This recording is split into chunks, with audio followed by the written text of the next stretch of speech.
So last time we left off, Percy and Grover and Percy's mom were trying to escape this horrible creature. It was half bull, half man, and they were trying to get to the summer camp that Percy's dad had always told Percy's mom he wanted Percy to go to. So they were running away from this creature, trying to get to the summer camp when the creature grabbed Percy's mom and she exploded into this golden light. And Percy didn't know what would happen, but he was really upset about it. So he jumped on the creature's back, ripped off its horn, and then used the horn to get the creature, who then exploded in this dark, dirty, gross, nasty dirt stuff. And then Percy was able to drag Grover over to the cabin in the summer camp, and then Percy lost consciousness, and that's where we left off. I also made this chart here. You can see it has some creatures and gods and goddesses from Greek mythology. There's going to be a lot of new names that you'll hear, and this will help you organize what creature is what and what god or goddess does what. So keep an eye on that and use it to organize your thoughts. Chapter 5. I play Pinnacle with a horse. I had weird dreams full of barnyard animals. Most of them wanted to kill me. The rest wanted food. I must have woken up several times, but what I heard and saw made no sense, so I just passed out again. I remember lying in a soft bed, being spoon-fed something that tasted like buttered popcorn, only it was pudding. The girl with curly blonde hair hovered over me, smirking as she scraped drips off my chin with the spoon. When she saw my eyes open, she asked, "What will happen at the summer solstice?" I managed to croak, "What?" She looked around, as if afraid someone might overhear. "What's going on? What was stolen? We've only got a few weeks." "I'm sorry," I mumbled. "I don't..." Somebody knocked on the door, and the girl quickly filled my mouth with pudding. The next time I woke up, the girl was gone. A husky blonde dude, like a surfer, stood in the corner of the bedroom, keeping watch over me. He had blue eyes, at least a dozen of them, on his cheeks, his forehead, the back of his hands. When I finally came around for good, there was nothing weird about my surroundings, except that they were nicer than I was used to. I was sitting in a deck chair on a huge porch, gazing across a meadow at green hills in the distance. The breeze smelled like strawberries. There was a blanket over my legs, a pillow behind my head, and that was great, but my mouth felt like a scorpion had been using it for a nest. My tongue was dry and nasty, and every one of my teeth hurt. On the table next to me was a tall drink. It looked like iced apple juice with a green straw and a paper parasol stuck through a maraschino cherry. My hand was so weak I almost dropped the glass once I got my fingers around it. "Careful," a familiar voice said. Grover was leaning against the porch railing, looking like he hadn't slept in a week. Under one arm, he cradled a shoebox. He was wearing blue jeans, Converse high tops, and a bright orange t-shirt that said Camp Half-Blood. Just plain old Grover, not the goat boy. So maybe I'd had a nightmare. Maybe my mom was okay. We were still on vacation and we'd stopped here at this big house for some reason, and "You saved my life," Grover said. Well, the least I could do. I went back to the hill. I thought you might want this." Reverently, he placed the shoebox in my lap. Inside was a black and white bull's horn, the base jagged from being broken off, the tip splattered with dry blood. It hadn't been a nightmare. "The Minotaur," I said. Percy, it isn't a good idea." "That's what they call him in the Greek myths, isn't it?" I demanded. "The Minotaur, half man, half bull." Grover shifted uncomfortably. "You've been out for 2 days. How much do you remember?" "My mom. Is she really..." He looked down. I stared across the meadow. There were groves of trees, a winding stream, acres of strawberries spread out under the blue sky. The valley was surrounded by rolling hills, and the tallest one, directly in front of us, was the one with the huge pine tree on top. Even that looked beautiful in the sunlight. My mother was gone.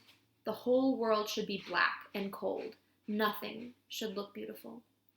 "I'm sorry," Grover sniffed. "I'm a failure. I'm the worst satyr in the world." He moaned, stamping his foot so hard it came off.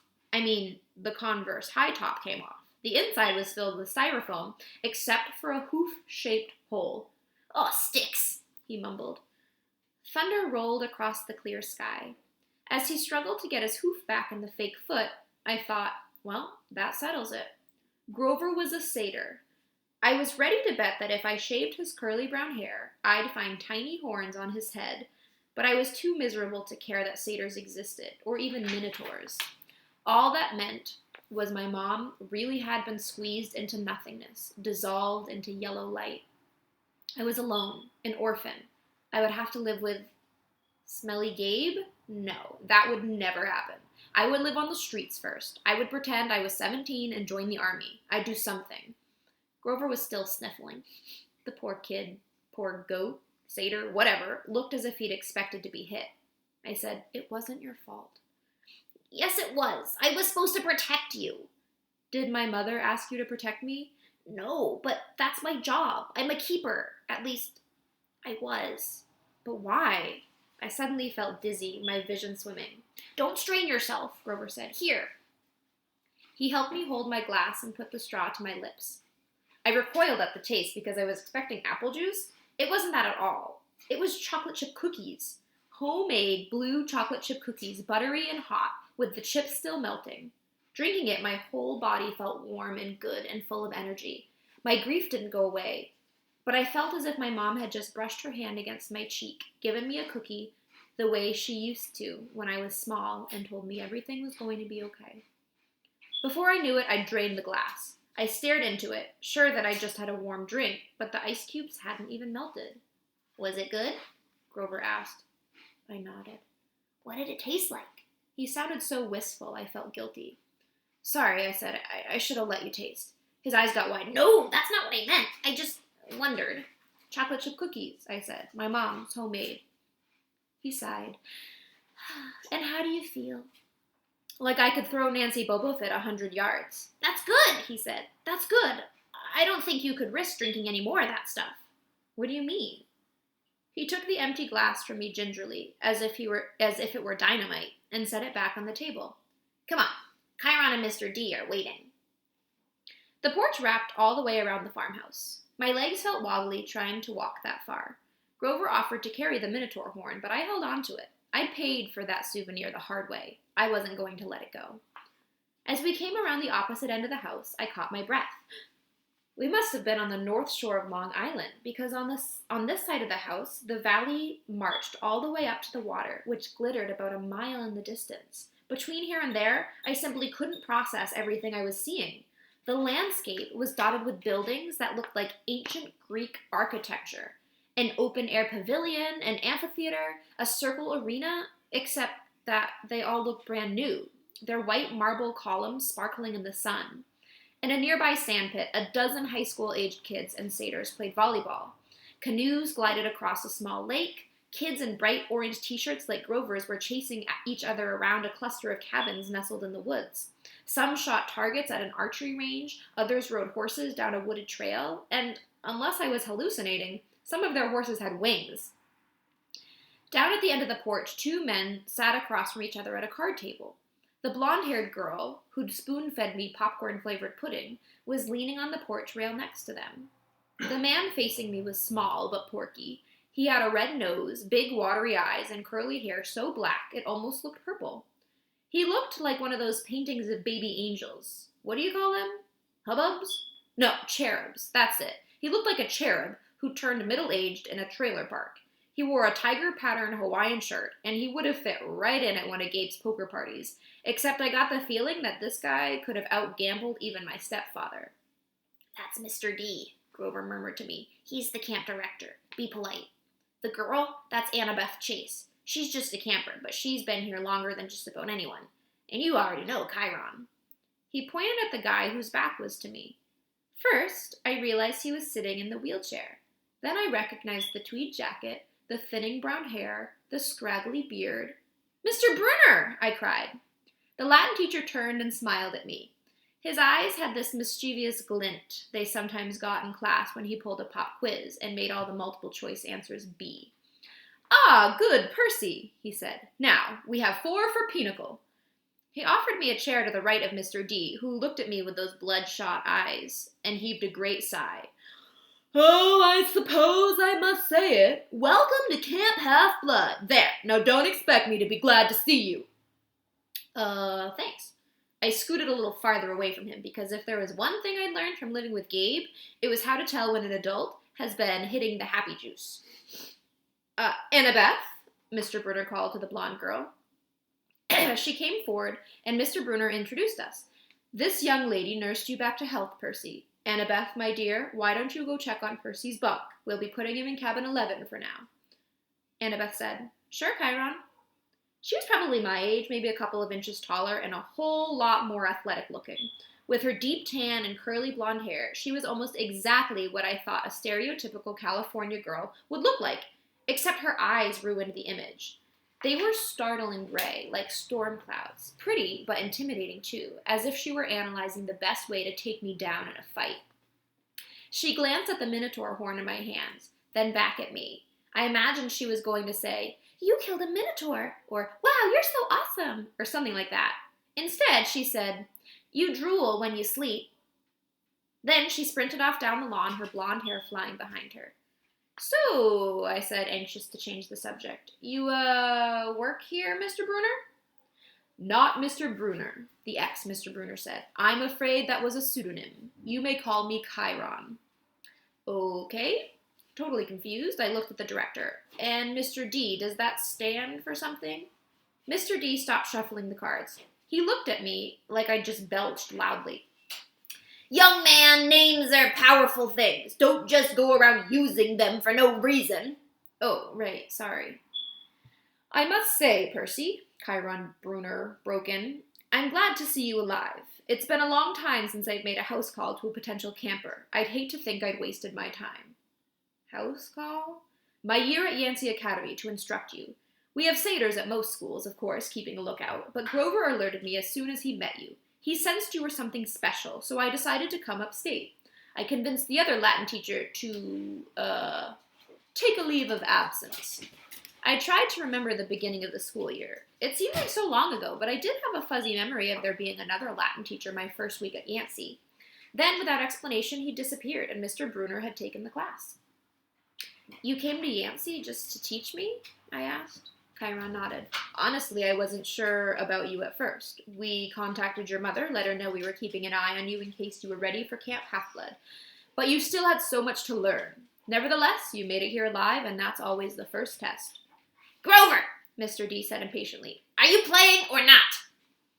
Yes, sir. Grover trembled as he took the fourth chair, though I didn't know why he should be afraid of such a pudgy little man in a tiger print Hawaiian shirt. You do know how to play pinochle, Mr. D eyed me suspiciously. I'm afraid not, I said. I'm afraid not, sir, he said. Sir, I repeated.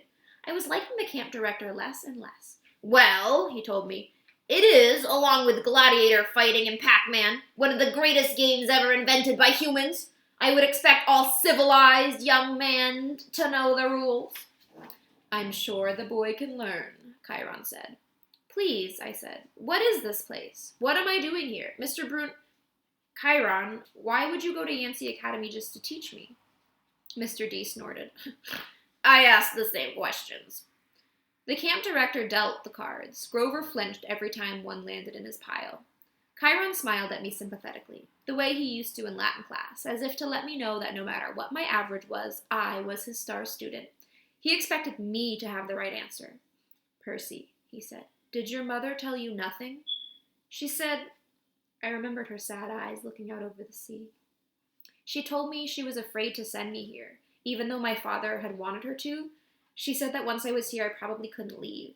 She wanted me to keep me close to her. Typical, Mr. D said. That's how they usually get killed. Young man, are you bidding or not?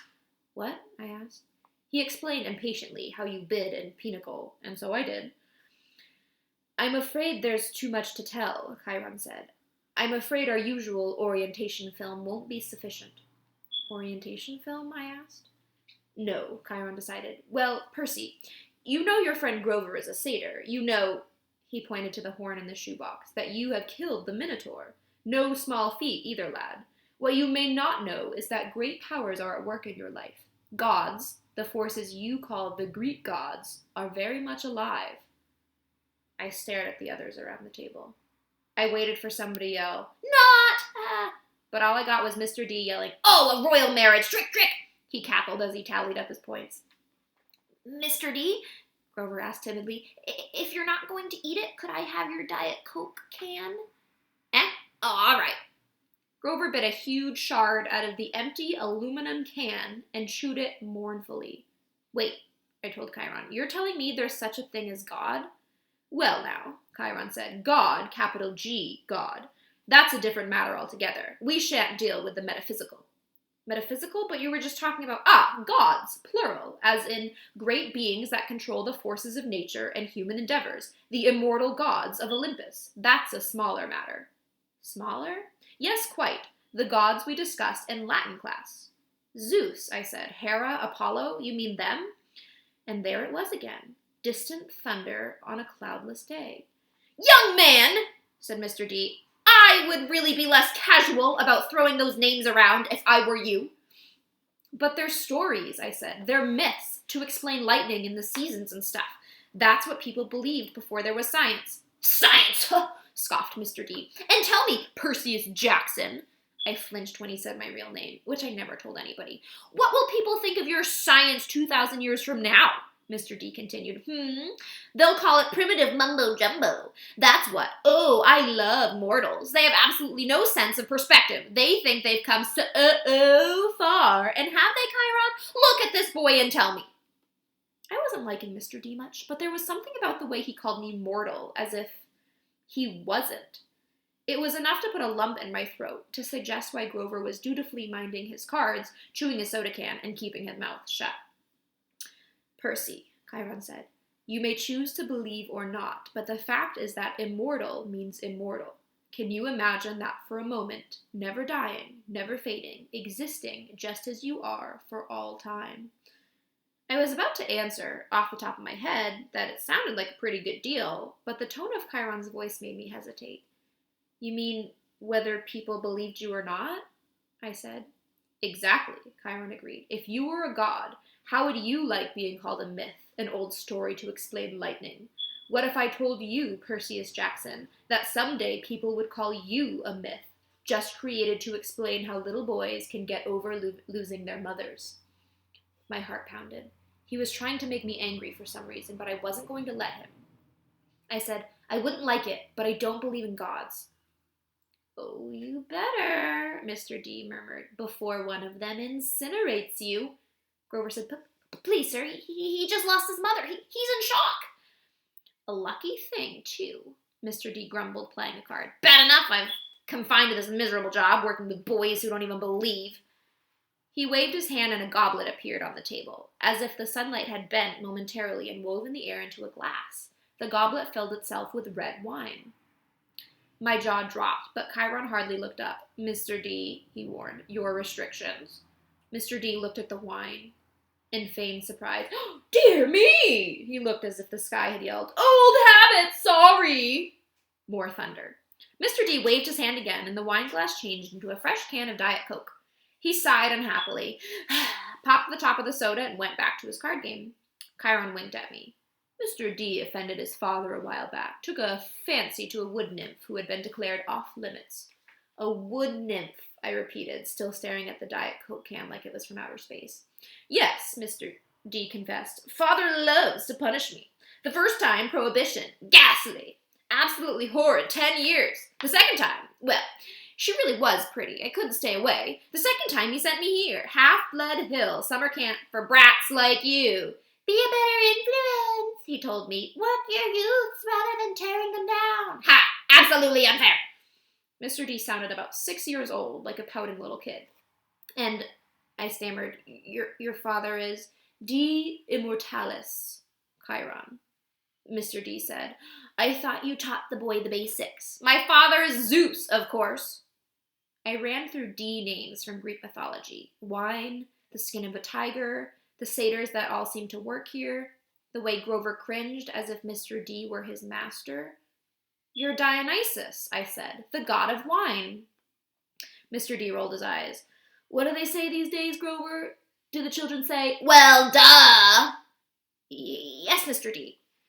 Then, well, duh, Percy Jackson. Did you think I was Aphrodite, perhaps? You're a god. Yes, child. A god, you.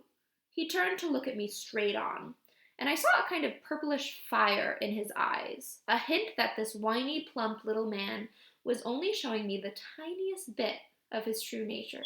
I saw visions of grapevines choking unbelievers to death, drunken warriors insane with battle lust, sailors screaming as their hands turned to flippers, their faces elongating into dolphin snouts.